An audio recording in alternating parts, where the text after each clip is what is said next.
వైతేనా నిమ్మయేసయ్యా, నా తోడుగా వైతేనా నిమ్మయేసయ్యా, నాతోనే మంతేనా నిమ్మయేసయ్యా, నా తోడుగా వైతేనా నిమ్మయేసయ్యా. లోకమంత నాకు దూరమత్తనాడు, లోకమంత నాకు. ప్రభునందు ప్రియమైన దేవుని యొక్క బిడ్డలకు ప్రభువైన యేసుక్రీస్తు నామమున వందనములు తెలియజేస్తున్నాను. మరి ఈ సమయంలో కొరింథీయులకు రాసిన రెండో కొరింథీయులకు రాసిన పత్రిక 5వ అధ్యాయము 17వ వచనాన్ని ఒక మాట, దేవుని మాట చదువుకున్నాం. కాగా ఎవడైనను క్రీస్తునందున్న ఎడల వాడు నూతన సృష్టి, పాతవి గతించెను, ఇదిగో క్రొత్తవాయెను. చిన్న ప్రేయర్ చేసుకుందాం. మహోపకారి మహాగణుడా, నీకు వందనములు నాయన. ఈ వాక్యం చేత మా అందరితో మాట్లాడి మీరు మహిమ పొందమని అయ్యా, ఈ మాటలు మా హృదయానికి ఆశీర్వాదకరంగా దీవెనకరంగా ఉంచమని యేసు నామములో ప్రార్థించి వేడుకొనుచున్నాము తండ్రి, ఆమేన్. మంచిదండి. ఈ మాటలను మనం చాలా జాగ్రత్తగా మరి ఆలోచన చేసినట్లయితే దీంట్లో ఉన్న సత్యాన్ని మనం గుర్తించాలని కోరుచున్నాను. ఇక్కడ కాగా ఎవడైనను క్రీస్తునందున్న ఎడల వాడు నూతన సృష్టి, పాతవి గతించెను, ఇదిగో క్రొత్తవాయెను అనే మాట చాలా విలువైన మాటగా మనం ఇక్కడ చూడగలుగుతున్నాం. ప్రియమైన దేవుని యొక్క బిడ్డలారా, ఎవడైనను అని అన్నాడు. అంటే ఎవరైనా కావచ్చు, ఏ కులమైనా ఏ మతమైనా ఎవరైనా కావచ్చు. కానీ ఆ క్రీస్తునందున్న ఎడల వాడు నూతన సృష్టి. పురుషుడు కావచ్చు, స్త్రీ కావచ్చు, లేకపోతే కులభేదం మతభేదం ఏమీ కాదు. ఇక్కడ విషయం ఏంటంటే దేవుడు చెప్తున్న మాట ఏంటంటే కాగా క్రీస్తునందున్న ఎడల అని అన్నాడు.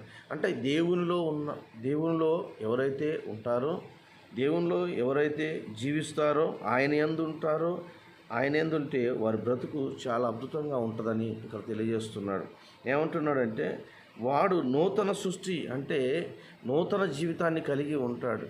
నూతనమైన అనుభవాలు, నూతనమైన బ్రతుకు, నూతనమైన జీవితం ఆ రోజు నుంచి కలుగుతుంది. మనము నూతనంగా లేనప్పుడు మన బ్రతుకులు ఎలా ఉన్నాయో మనకు తెలుసు. పాత జీవితాలు, పాత బ్రతుకులు, పాత ఆలోచనలు, పాత తలంపులు, పాత తప్పుడు ఉద్దేశాలు, ఏమండి అనేకమైన అలవాట్లు, మరి దొంగతనము, నరహత్యలు, లేకపోతే విచారాలు, ఇలాంటివన్నీ కూడా ప్రతి వ్యక్తిలో జీవించి ఉండవచ్చు. పాత జీవితం అనేది చాలా చెప్పాలంటే ఒక దరిద్రమైన జీవితం కావచ్చు. కానీ దేవుడు అంటున్నాడు, నా యందు ఉంటే చాలు, ఆయన యందు ఉంటే వాడు నూతన సృష్టి అంటాడు. అంటే క్రొత్త జీవితాన్ని అనుభవించబోతున్నాడు, క్రొత్త బ్రతుకును కోరుకోబోతున్నాడు, క్రొత్త అనుభవాలలో నడవగలుగుతున్నాడు అనే విషయాన్ని మనకు తెలియజేస్తున్నాడు. అందుకని ఇక్కడ పాతవి గతించను అని అంటే పాత బ్రతుకు, పాత ఆ జీవితం, పాత అలవాట్లు అన్నీ కూడా గతించిపోతాయని మనం తెలియజేస్తున్నాడు. కనుక ప్రియమైన దేవుని యొక్క బిడ్డలారా, ఈ మాటలను మనం చాలా జాగ్రత్తగా ఆలోచన చేస్తున్నామని నేను అనుకుంటూ ఉన్నాను. పాతవి గతించిపోవాలి, పాత బ్రతుకులు, పాత ఆలోచనలు, పాత తలంపులు అన్నీ కూడా మరి తొలగిపోవాలి. ఈ రోజులలో అనేకులు పాత బ్రతుకులలో బ్రతుకుతున్నవారు అనేకులు ఉండవచ్చు. ఇటు ప్రార్థన అంటారు, లేకపోతే ఇటు అనేకమైన అన్నీ దేవుడు అంటారు, లేకపోతే పోయి మళ్ళా బయటికి వెళ్ళాక పాత జీవితంలోనే గడుపుతూ ఉంటారు. కానీ దేవుడు అంటున్నాడు వారు నిజంగా యేసునందు లేనివారు అని చెప్పవచ్చు. కానీ ఇక్కడ ఏమన్నాడంటే కాగా ఎవడైనను క్రీస్తునందున్న ఎడల, ఆయన యందు ఉన్న ఎడల వాడు నూతన సృష్టి, పాతవి గతించెను, ఇదిగో క్రొత్తవాయెను. ఇదిగో క్రొత్తవాయెను, పాతవి గతించెను, క్రొత్తవాయెను. అంటే నీవు ఎప్పుడైతే యేసునందు ఉంటే పాత బ్రతుకు అంతా కూడా పోద్దని దేవుడు చెప్తూ ఉన్నాడు. పాత బ్రతుకును తీసివేసుకుందాం, పాత ఆలోచనలు తీసివేసుకుందాం, పాత తలంపులు తీసివేసుకుందాం. యేసు ప్రభు దగ్గరకు వచ్చినప్పుడు అవన్నీ పోతాయి. కానీ నువ్వు ఆయన అందు ఉన్నప్పుడు మాత్రమే ఇవన్నీ జరుగుతాయి. ఆయన ఎందు లేకపోతే జరగవు. కనుక క్రీస్తునందున్నాడులా చూడండి, వాడు నూతన సృష్టి, పాతవి గతించను, ఇదిగో క్రొత్తవాయెను అనే మాట చాలా విలువైనదిగా మనం చూడగలుగుతాం. అలాగనే మనం చూసినట్లయితే ఇక్కడ ఒక మాట గలతీలకు రాసిన పత్రికలో మనం చూసినట్లయితే 2వ అధ్యాయము 20వ వచనంలో చూసినట్లయితే ఇక్కడ ఏమంటున్నాడంటే నేను క్రీస్తుతో కూడా సిలువ వేయబడి ఉన్నాను, జీవించువాడను ఇక నేను కాను, క్రీస్తే నా యందు జీవించుచున్నాడు. ఈ మాటను మనం జాగ్రత్తగా ఆలోచన చేస్తే చూడండి, ఇకను క్రీస్తే, చూడండి, నేను క్రీస్తుతో కూడా సిలువ వేయబడి ఉన్నాను. సిలువ వేయబడటం అంటే అర్థం ఏంటంటే మరణించటం. యేసు ప్రభు సిలువలో ఎలాగైతే మరణించారో, సిలువ వేయబడిన అంటే అర్థం ఏంటంటే నేను చనిపోయాను, క్రీస్తుతో సిలువ వేయబడి ఉన్నాను అని అన్నాడు. క్రీస్తుతో సిలువ వేయబడి ఉన్నాను అంటే మనం క్రీస్తుతో సిలువ వేయబడుతుంటామంటే మనము ఈ లోక సంబంధమైన ఆలోచనల విషయమే కానీ, తలంపుల విషయమే కానీ చచ్చిపోవాలి. అందుకని ఇక్కడ ఏమన్నాడు, నేను క్రీస్తుతో సిలువ వేయబడి అంటే నా శరీరము, క్రీస్తు యేసు ప్రభువు శరీరాన్ని సిలువకి ఎలాగ కొట్టారో నేను కూడా క్రీస్తు నా యొక్క శరీరాన్ని అంటే క్రీస్తుతో పాటు సిలువ వేయబడి ఉన్నాను. జీవించువాడను నేను కాను. ఎవరు జీవిస్తున్నారు? దేవుడు జీవిస్తున్నాడు. యేసుక్రీస్తే జీవిస్తున్నాడు. యేసుక్రీస్తే మనలో జీవించాలి. నా యందు క్రీస్తే జీవిస్తున్నాడని ఇక్కడ మన మాటను మనం వినగలుగుతున్నాం. కనుక జీవించువాడు నేను కాను, ఇక క్రీస్తే నా యందు జీవిస్తున్నాడని అపోస్తలుడైన పౌలు అంటున్నాడు. అంటే తన బ్రతుకు జీవితాలలో ఎలా బ్రతికాడో మనకు తెలుసు. ఆయన ముందు జీవితం, పాత జీవితం ఎలా ఉందో మనకు తెలుసు. పాత బ్రతుకు ఎలా ఉందో మనకు తెలుసు. చాలా భయంకరమైన జీవితాన్ని కలిగి నడిచాడు. ఏమండి, అనేకులను చంపాడు. అనేకమైన క్రైస్తవులను హింస పెట్టాడు. మరి చంపినట్టుగా మనం చూస్తూ ఉన్నాం బైబిల్లో. కనుక అంత హింస పెట్టిన ఆయన ఏమన్నాడంటే నేను క్రీస్తుతో పాటు సిలువ వేయబడి ఉన్నాను. అంటే నేను నా జీవితాన్ని యేసు ప్రభువుకి అప్పగించాను. ఇది నాది కాదు, నా అండవర్లో లేదు, ఇది నాది, నేను సిలువ వేయబడి ఉన్నాను. అంటే ఇక జీవించేది నా జీవితం ఇక కాదు. ఇక నేను ఇన్ని రోజులు నా జీవితం అంతా కూడా అనేకమైన లోకానికి లోకంలో తిరిగాను, నా ఇష్టం వచ్చినట్టు చేశాను, కానీ ఇక జీవించే జీవితం నాది కాదు, నా ప్రభుదే అని అంటున్నాడు మరి భక్తుడైన పౌలు గారు. ప్రియమైన దేవుని యొక్క బిడ్డలారా, మరి మన జీవితాలను, మన పాపాలను మరి సిలువకేసి కొట్టామా? మనకున్న మన శరీరంతో ఉన్న అహంభావమును సిలువకేసి కొట్టామా? మనకున్న విచార తత్వాన్ని మనము సిలువకేసి కొట్టామా? మన ఆలోచనలను సిలువకేసి కొట్టామా? మన చూపు ద్వారా చేస్తున్న తప్పులను సిలువకేసి కొట్టామా? కొట్టినప్పుడే నువ్వు క్రీస్తులో ఉన్నట్టు. ఆయన అన్నాడు కదా, జీవించువాడను నేను కాను, నా ప్రభు నా యేసయ్యే జీవిస్తున్నాడు అని అన్నాడు. ఈరోజు ప్రియమైన దేవుని యొక్క బిడ్డలారా, నిజముగా జీవించే జీవితం మనది కాదని గుర్తించాలి. అందుకని అది గుర్తింపు లేకనే ఈ రోజుల్లో అనేకులు లోకాన్ని సంపాదించుకుంటున్నారు, కానీ యేసును సంపాదించుకోలేకపోతున్నారు. ఇక జీవించేవాడు నేను కాదు అన్నాడు, క్రీస్తే జీవిస్తున్నాడు అన్నాడు. మరి ఈ మాట పౌలు గారు చెప్పారు కదా, మరి నువ్వేం చెప్పగలుగుతున్నావు?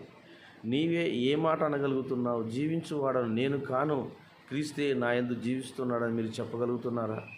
చెప్పగలిగితే మీరు ధన్యులండి. కనుక ఈరోజు దేవుడు మనతో మాట్లాడిన ప్రతి మాట చాలా విలువైనదండి.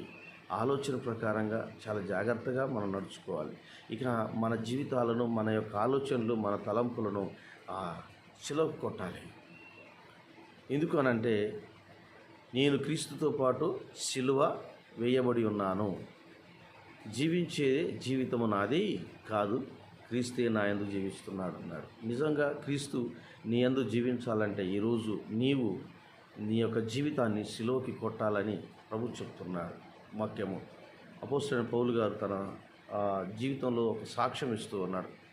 కనుక మనం ఎలాంటి సాక్ష్యం ఇస్తున్నాం, ఎలాంటి మరి సువార్తను ప్రకటిస్తున్నాం, ఎలాంటి మనసు కలిగి ఉన్నాం? జీవించే జీవితం నీదే, ప్రభుదే.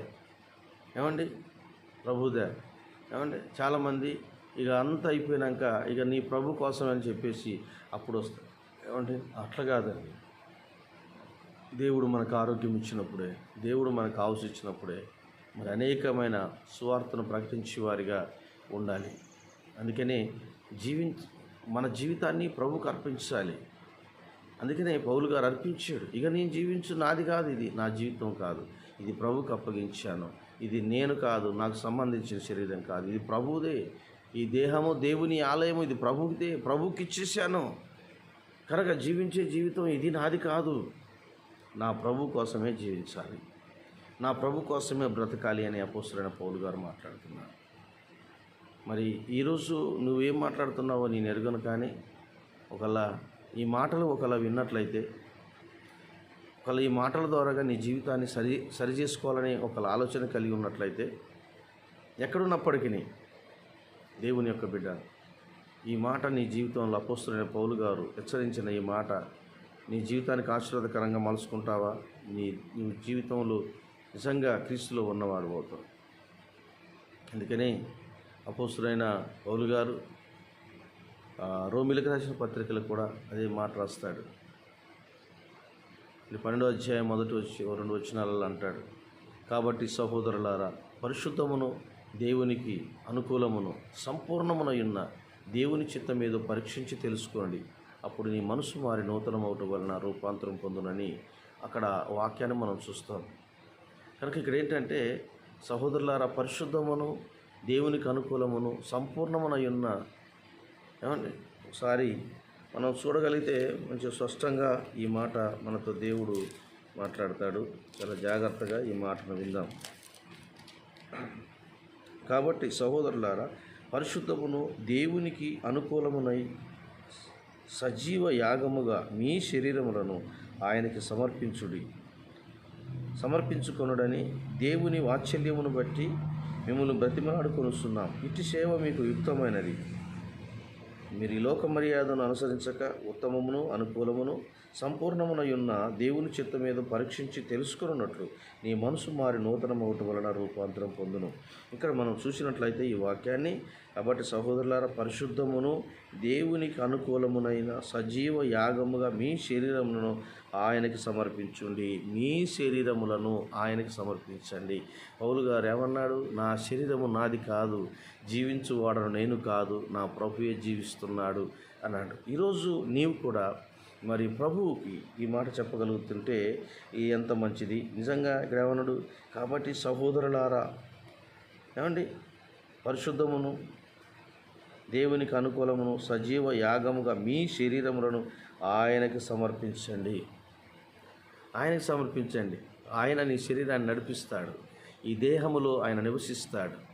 కనుక ఈ దేహములో నివసించి ఆయన నిన్ను నడిపించడానికి ఒక నాయకుడై ఉంటాడు.